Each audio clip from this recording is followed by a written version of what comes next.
할렐루야. 우리 옆에 계신 선생님들과 인사하겠습니다. 잘 나오셨습니다. 우리 한번 더 인사할까요? 크신 은혜 받으십시오. 오늘도 이 귀한 시간, 하나님의 크신 은혜가 임하는 귀한 시간 되기를 소망합니다. 우리 귀한 성도님들, 최근에 언제 눈물을 흘려보셨나요? 아니면 눈물하면 무엇이 가장 먼저 떠오르나요? 대부분 눈물하면 크게 저는 두 가지를 한번 생각해 봤습니다. 하나는 뭔가를 얻거나 뭔가를 성취함으로 인한 기쁨의 눈물. 또 하나는 내가 무언가를 했을 때 억울하거나 고통스럽거나 힘든 일을 당했을 때 흘리는 고통의 눈물. 그런데 대부분의 경우에는 앞선 기쁨의 눈물보다는 뒤에 있는 고통이나 후회의 눈물이 더욱더 많은 것 같습니다. 이 눈물은 말로는 표현할 수 없는 감정이자 누구에게도 꺼내 보일 수 없는 마음속 깊은 것이 될 때도 많이 있죠. 그래서 이런 사람들은 하나님 앞에 나와서 하나님이 왜 나한테 이렇게 어려움을 주십니까? 하나님, 아무도 제 마음을 알라요. 하나님, 나는 모든 것을 포기하고 싶어요. 라는 말조차도 하지 못한 채 마치 이불을 뒤집어 쓴 채 조용히 눈물만 흘리는 매우 어려움, 매우 답답한 상황에 놓이는 경우도 많이 있는 것 같습니다. 아무도 그런 눈물을 흘리는 우리를 보지 못하는 것 같습니다. 오히려 사람들은 그런 우리들을 보고 자기도 모르게 이런 말을 하죠. 왜? 그것도 못 참아? 요즘 믿음이 떨어져서 그러는구나 라며 아무렇지도 않게 하는 그 말들이 오히려 나에게는 더욱더 상처가 되고, 그리하여 나는 더욱더 조용히 울 수밖에 없고 점점 더 그 눈물은 깊은 곳으로 들어가는 듯 합니다.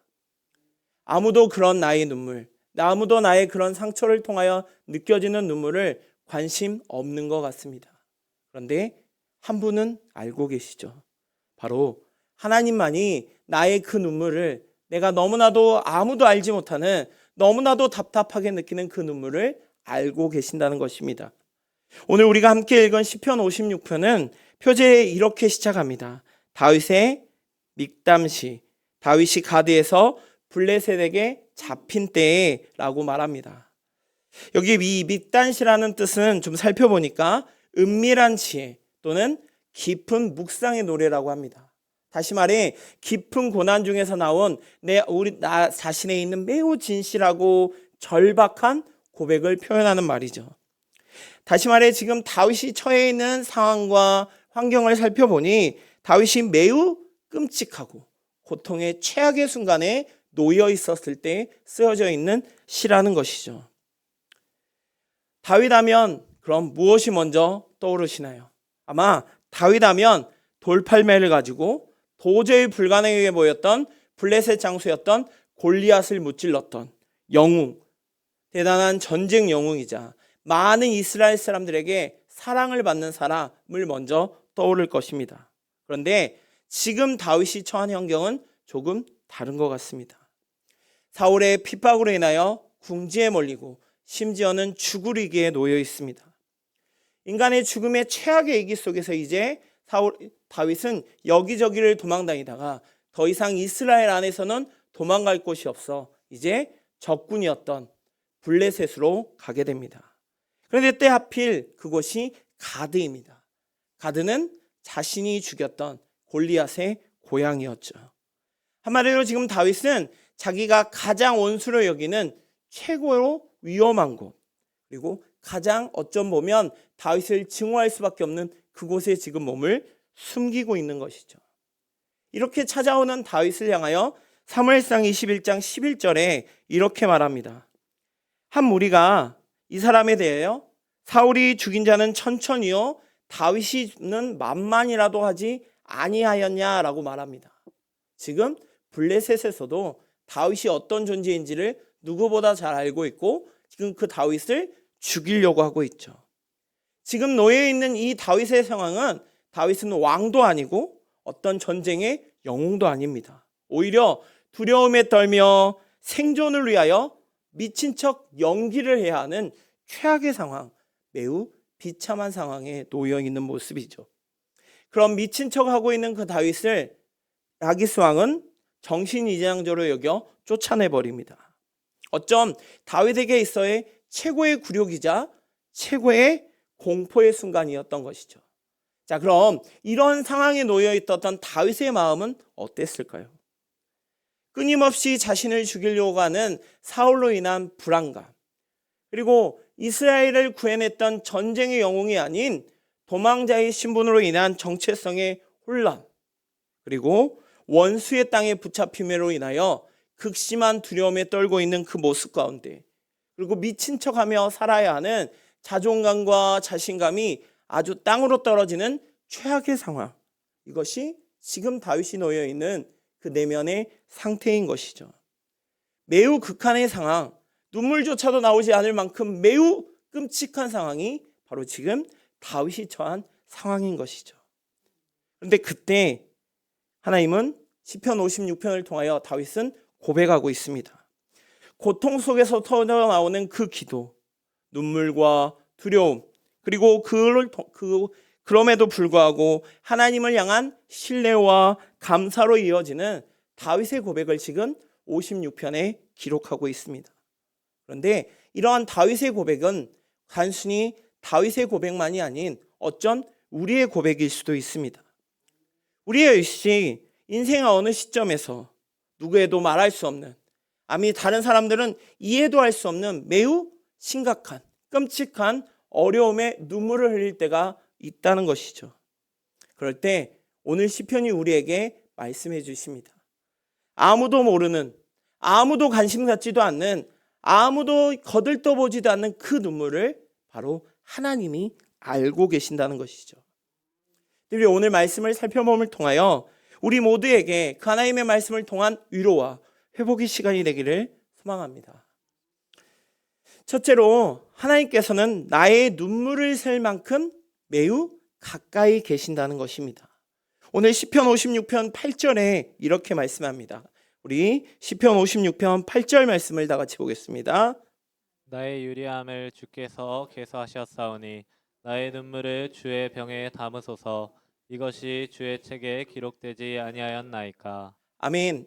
8절 말씀을 보면 다윗의 지금 애끓는 마음을 매우 잘 표현하고 있습니다. 자신이 겪고 있는 그 고통의 상황, 도망자로서의 외로움과 눈물을 하나님께 지금 아뢰고 있죠. 그런데 여기에 한 가지 확신이 담겨 있습니다.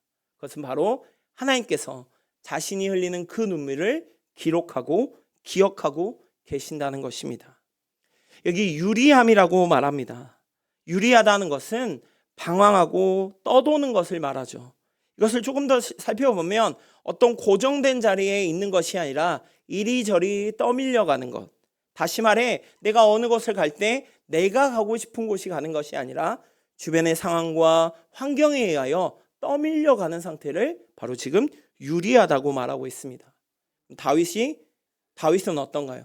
다윗은 자신을 죽이려고 하는 사울을 위하여 여기저기를 매번 도망다녀야 합니다. 블레셋에서도 결국 도망간 그 블레셋에서는 포로로 잡혀 미친 척 연기를 해야 할 굴욕을 당하고 있습니다. 그 상황 가운데 믿었던 사람들에게는 배신을 당하고 목숨을 부지하기 위한 최악의 상황에 놓여 있죠. 그런데 오늘 말씀에 그런 최악의 상황, 그 흘리는 눈물을 누구도 아닌 하나님께서 세어보고 계신다고 말씀하십니다. 다시 말해 하나님께서 그 다윗이 흘리는 그 하루하루 속에 흘려는 고통받는 그 눈물을 외면하시는 것이 아니라 놓치지 않고 기억하고 계신다고 말씀하시는 것이죠. 어쩜 우리의 삶 또한 마찬가지입니다. 하나님은 너무나도 멀게 계신 분이 결코 아닙니다. 하나님은 나의 발걸음 하나하나를 매 순간 알고 계십니다. 사람들은 내가 어디서 왔는지, 어디로 가야 할지, 그리고 왜 이렇게 힘든지 방황한지 잘 모릅니다. 심지어는 나조차도 내가 지금 왜 이 상황에 놓여 있지? 내가 왜 이 길에 서 있는지 헤매며 방황할 때가 일수이죠. 하지만 하나님께서는 나의 처음의 여정부터의 지금까지의 모든 여정을 다 계수하고 계신다고 말씀합니다. 계수한다는 것은 어떤 날을 센다는 것이 아니라 하루하루의 감정, 피로, 좌절, 외로움, 수많은 것들을 다 종합으로 기억하고 계신다는 것입니다. 다시 말해서 하나님께서는 내가 흘리는 그 눈물 하나하나를 단 하나도 놓치지 아니하고 기억하시고 세고 계신다는 것이죠. 그래서 그 이어지는 말에 나의 눈물을 주의 병에 담으라고 다윗은 또한 고백하죠.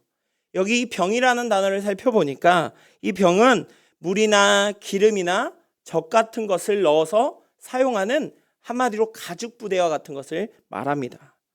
이것은 다윗의 탄식의 눈물이 얼마나 힘든지, 얼마나 어려운지를 표현하면서 아주 조심스럽게 우유를 보관하듯 물을 보관하듯 그것을 기억해 달라는 말이죠. 또한 이 가죽 부대는 되게 큰 것의 크기가 컸음을 감안할 때 지금 다윗이 겪는 고난은 매우 크고 힘들고 어려움을 상징하고 있습니다. 이러한 표현들을 통하여서 다윗의 모습을 볼 때 다윗의 상황은 매우 힘들고 처량하고 슬픔이 극에 달하 있는 모습을 보게 되죠. 그리고 그 고통 속에서 누군가 나를 도와달라고, 누군가 나에게 힘을 다하달라고 말하면서 그것을 바로 하나님께 지금 아뢰고 있는 것이죠. 다윗이 말합니다. 하나님, 나의 눈물을 제발 기억해 주옵소서. 나의 눈물을 그 병에 담가 주옵소서라고 말하고 있는 것이죠. 어쩜 우리의 삶 역시 하나님께 이렇게 매달릴 때가 많습니다. 하나님, 너무나도 힘듭니다. 하나님, 제 상황이 너무나도 어렵습니다. 그런데 하나님, 그럼에도 불구하고 나를 기억해 주옵소서 외칠 때 사람들은 우리의 눈물과 우리의 햇소를 한두 번은 받아들일지는 모르지만 때로는 동정하거나 무시하거나 심지어는 불편해할 수도 있습니다. 하지만 우리가 이렇게 간절하게 외치는 그 모습을 하나님은 오히려 기억하시고 그런 우리를 존귀하게 여겨 주신다는 것이죠. 사랑하는 성도 여러분, 우리의 인생을 살펴보면 그 누구도 이런 것에 자유로울 수 없는 것 같습니다. 사람들은 알지 못하는 엄청난 아픔과 슬픔과 그 속에서의 눈물의 시간이 분명 있었을 것입니다. 사람들은 그 눈물을 알지도 못하고 때로는 오해하기도 하고 가볍게 여기기도 할지 모릅니다. 하지만 하나님은 우리가 드리는 그 기도의 한숨도 잠 못 이루는 속에서 흘리는 눈물 한 방울 한 방울도 하나님 주의 병에 담아 기억하시는 분이 바로 하나님이시라는 것이죠. 그렇게 세밀하게 하시는 그 하나님께서 우리의 아픔으로 통하여 우리의 어려움을 통하여 흘리는 그 눈물을 결코 모르지 않으신다는 것이죠. 사랑하는 성도 여러분, 그렇게 우리는 때로는 원하지 않았지만 다가오는 그 눈물 앞에 낙심하고 포기하는 것이 아니라 오히려 그 눈물을 하나님께 올려드리길 소망합니다. 나 혼자 꽁꽁 앓고 나 혼자 뭔가를 해결하려고 하는 것이 아니라 내 주위에 누구보다도 가까이 계시는 그 하나님 앞에 내가 그것을 드릴 때, 올려드릴 때 하나님 그 눈물 하나를 반드시 기억하시고 우리를 귀찮아하시거나 외면하시는 것이 아니라 우리를 존귀하게 여기셔서 그 눈물을 기억하여 주실 줄 믿습니다. 그 하나님 앞에 온전히 정직함으로 나아가는 우리 귀한 성도들이 되시기를 소망합니다. 두 번째로 하나님은 나의 두려움을 아시고 지켜주시는 분입니다. 어쩜 두려움은 우리의 현실로 다가올 수 있지만 그럼에도 불구하고 하나님은 그 두려움 앞에 우리의 보호자가 되어주십니다. 지금 다윗은 두려움의 한가운데 놓여 있습니다. 사울은 다윗을 죽이려고 쫓아오고 도망쳐온 블레셋 땅인 가드에서조차 이 다윗을 죽이려고 합니다. 다윗은 자신의 민족에게도 적국인 블레셋에게도 보호받지 못하는 매우 고립된 상태에 놓여 있죠. 어쩜 그는 인간적으로 할 수 있는 많은 것들을 해봤습니다. 심지어는 미친 척까지도 하죠. 문짝에 손톱으로 글을 긁고 수염에 침을 흘리는 정말 누가 봐도 미친 사람, 누가 봐도 제정신이 아닌 사람의 연기까지 살아남기 위하여 몸부림칩니다. 그런데 우리가 기억해야 할 것은 믿음이 있다고 해서 두려움이 없는 것은 아니라는 것이죠. 다윗은 어떤 사람인가요? 하나님께 선택받아 기름 부음 받은 사람입니다. 여호와의 이름을 들고 나아갔던 그 다윗이 도저히 불가능해 보였던 골리앗을 무찔렀던 사람이죠. 그 가는 곳곳마다 엄청난 기적과 이적이 하나님의 이름을 힘입고 믿음으로 나아가자 나타났습니다. 그런데 지금 다윗의 모습은 두려움에 떨고 있습니다. 이처럼 두려운 상황, 두려움을 통한 어려움이 세워지는 그 상황 가운데 다윗은 9절처럼 말하고 있습니다. 우리 9절 말씀을 다 같이 보겠습니다. 9절 말씀입니다. 내가 아뢰는 날에 내 원수들이 물러가리니 이것으로 하나님이 내 편이심을 내가 아나이다. 아멘.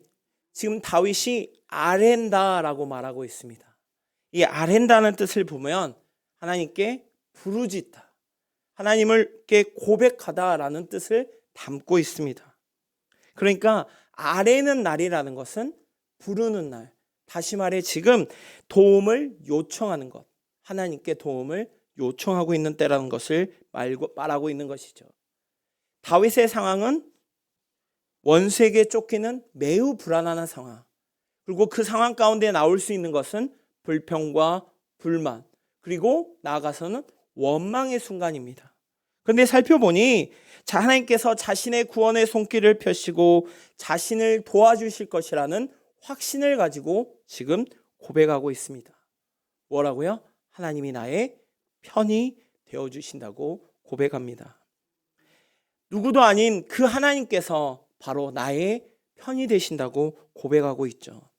여기서 하나님이 내 편이라는 뜻은 전쟁터에서 동맹을 맺고 생사를 함께하는 동반자를 뜻합니다. 다시 말해 끝까지 지켜주는 후원자를 의미하죠. 이것을 조금 풀어보면 이런 말일 수 있습니다. 다윗이 나는 누구에게도 보호받지 못해. 하지만 하나님이 나의 보호막이셔. 나는 지금 홀로 싸우고 있지만 아니야, 하나님이 나와 함께 싸우고 계셔. 나는 너무나도 무력하지만 하나님의 그 전능하심을 통하여 나를 위하여 하나님이 일하고 계셔라는 표현인 것입니다. 어쩜 이것이 믿음의 사람의 담대함의 근거인 것이죠. 환경이 좋아서, 상황이 좋아서 많은 사람들이 있기 때문에 내 담대한 것이 아니라 하나님이 내 편이시기 때문에 주변에 있는 모든 것들 가운데서도 담대함으로 믿음으로 나아갈 수 있는 것이죠. 다윗은 사울에게 죽을 이기를 당하고 너무나도 동반자 같았던 친구 요나단과 헤어져야 했습니다. 그리고 심지어는 블레셋의 포로에 잡힌 상태에서 조롱과 죽음에게 직면해 있습니다. 지금 이 상황은 자기만의 혼자만 있는 것 같고 그 누구도 자신의 편이 들어주지 않는 매우 고립된 외로움의 상황에 놓여 있습니다. 하지만 하나님은 달랐죠. 하나님은 세상이 그 다윗을 등을 돌릴지라도 하나님은 다윗을 끝까지 지키시고 계십니다. 심지어는 내가 무엇을 잘했기에 옳은 행동을 했기에 하나님의 기쁨이 되었기 때문이 아니라 그뿐만 아니라 내가 약할 때, 내가 실수할 때, 내가 여전히 죄 가운데 불안할 때조차도 나의 편이 되어주셔서 지켜 보호하여 주신다는 것을 말하고 있습니다. 다윗은 상황이 좋아져서, 환경이 좋아져서 그 두려움이 없어진 것이 아닙니다. 오히려 그는 여전히 포로 생활이고 수변의 죽음의 위기에 놓여 있습니다. 그런데 다윗은 11절에 이렇게 고백합니다. 우리 11절 다 같이 보겠습니다. 하나님을 의지하였은즉 두려워하지 아니하리니 사람이 내게 어찌하리이까. 아멘. 지금 다윗이 두려워하지 않는 것은 바로 하나님을 의지하였기 때문이라고 말합니다. 다윗의 두려움은 환경이 아닌 하나님을 지금 바라보고 있습니다. 그렇기에 그 어떤 인간의 위협이나 그 주변의 상황의 어려움이 아닌 하나님이 내 편이시라는 그 상황을 바라보기에 확신을 가지고 나아갈 수 있는 것, 그것이 곧 다윗의 믿음을 통하여 두려움이 이기게 하였던 것이죠. 우리 9절 말씀에 원수라는 부분을 한번 바꿔서 나의 문제를 한번 넣어보기를 원합니다. 나의 질병 또는 나의 고통, 나의 어려움을 거기다 한번 집어넣고 한번 이렇게 읽어봤으면 좋겠습니다. 하나님, 제가 주님께 기도하며 제 고통을 아뢰입니다. 주님 부르는 날에 제 고통, 육체의 어려움이 떠나게 될 줄 믿습니다. 왜냐하면 하나님께서 내 편이 되어주셔서 나를 도와주시기 때문입니다. 그것을 내가 알기 때문입니다 라고 고백하길 소망합니다. 이 다윗의 고백이 단순히 글의 고백이 아닌, 수많은 글 중에 하나가 아닌 나의 고백이 되기를 간절히 소망합니다. 사랑하는 성도 여러분, 우리가 신앙생활하는 가운데, 우리의 인생을 살아가는 가운데 두려움은 반드시 옵니다. 미래에 대한 두려움, 실패에 대한 두려움, 사람들의 평가에 대한 두려움, 또 나아가서는 질병과 죽음에 대한 두려움이 끊임없이 우리에게 찾아오곤 하죠. 그런데 그 두려움보다 더 크신 분이 있습니다. 바로 하나님께서 그 누구도 아닌 나의 편이 되어주십니다.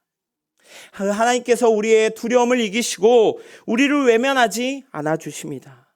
그렇게 우리가 그분을 의지하며 그 하나님만을 온전히 의지하며 나아갈 때 더 이상 두려움은 나를 지배할 수 없게 되는 것이죠. 사랑하는 성도 여러분, 하나님은 매 순간순간마다 찾아오는, 아니 어쩜 우리를 자꾸 하나님의 품이 아닌 세상으로, 사탄, 죄악으로 끌고 가는 그 두려움 앞에 오히려 나의 편이 되어주셔서 그곳에 빠지지 않도록 우리를 지키시고 보호해 주십니다. 내 절망 가운데, 내 어려움 가운데, 내 슬픔 가운데 위로하여 주시는, 그리고 그것으로 인하여 결코 포기하지 아니하시는 그 하나님을 향한 강한 믿음 품고 내 편 되어주시는 그 주님 앞에 믿음의 확신을 가지고 나아가는 귀한 성도들 되시기를 간절히 소망합니다. 마지막 세 번째로, 하나님은 나의 걸음을 지키시고 생명을 건져주십니다. 오늘 시편 56편에서 다윗은 자신의 흘린 눈물과 마주하며 하나님께서 그 눈물을 아시고 두려움을 쫓아내 주시겠다라고 고백합니다. 그리고 자신을 죽음의 위기에서 건져주시겠다고 지금 고백하고 있습니다. 13절 말씀에 주께서 내 생명을 사망에서 건지시겠다라고 말합니다. 이것은 죽음의 위기에 직면해 있는 다윗을 위로하기 위한 말이 결코 아닙니다. 실제로 하나님께서 개입하시고 역사하시고 다윗을 구출하시는 것에 대한 감사의 찬송이죠.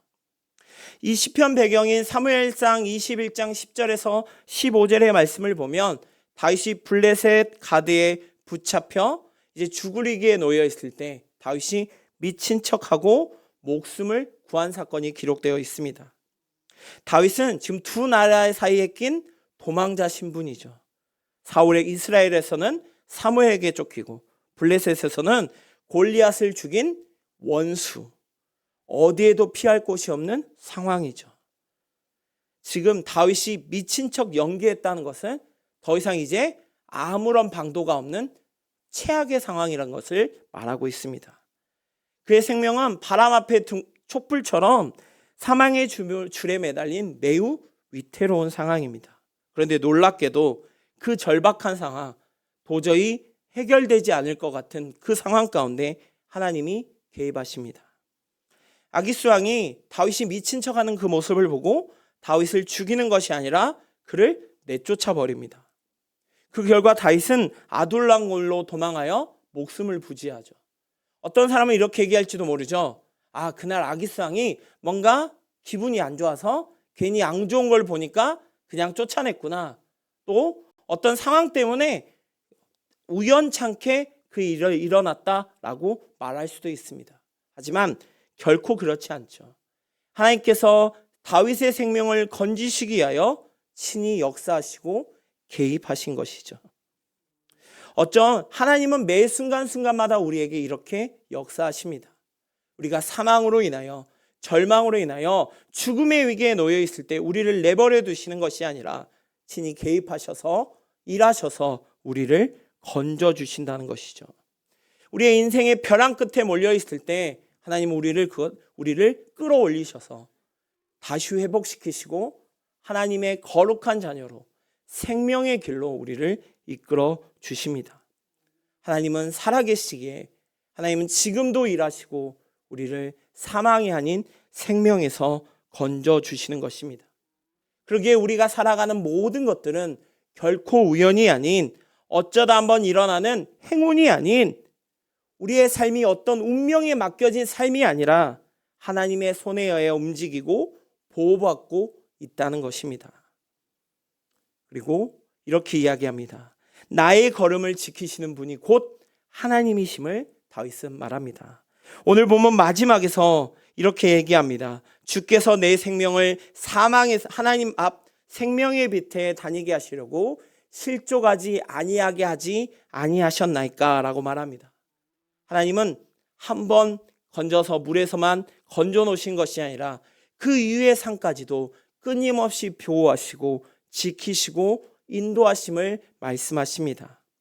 우리는 죄 가운데 살아감으로 인하여 끊임없이 죄로 인하여 넘어지고 쓰러집니다. 또한 슬픔과 어려움 속에 지치고 심지어는 낙심하고 심한 경우에는 자신의 목숨까지 내려놓는 사람도 많이 보게 됩니다. 특히 최근에 어려움을 겪는 많은 청년들, 많은 어린아이들, 그리고 심지어는 많은 어른들조차도 그런 상황에 놓여 있어서 절망하고 포기하는 것을 많이 보게 됩니다.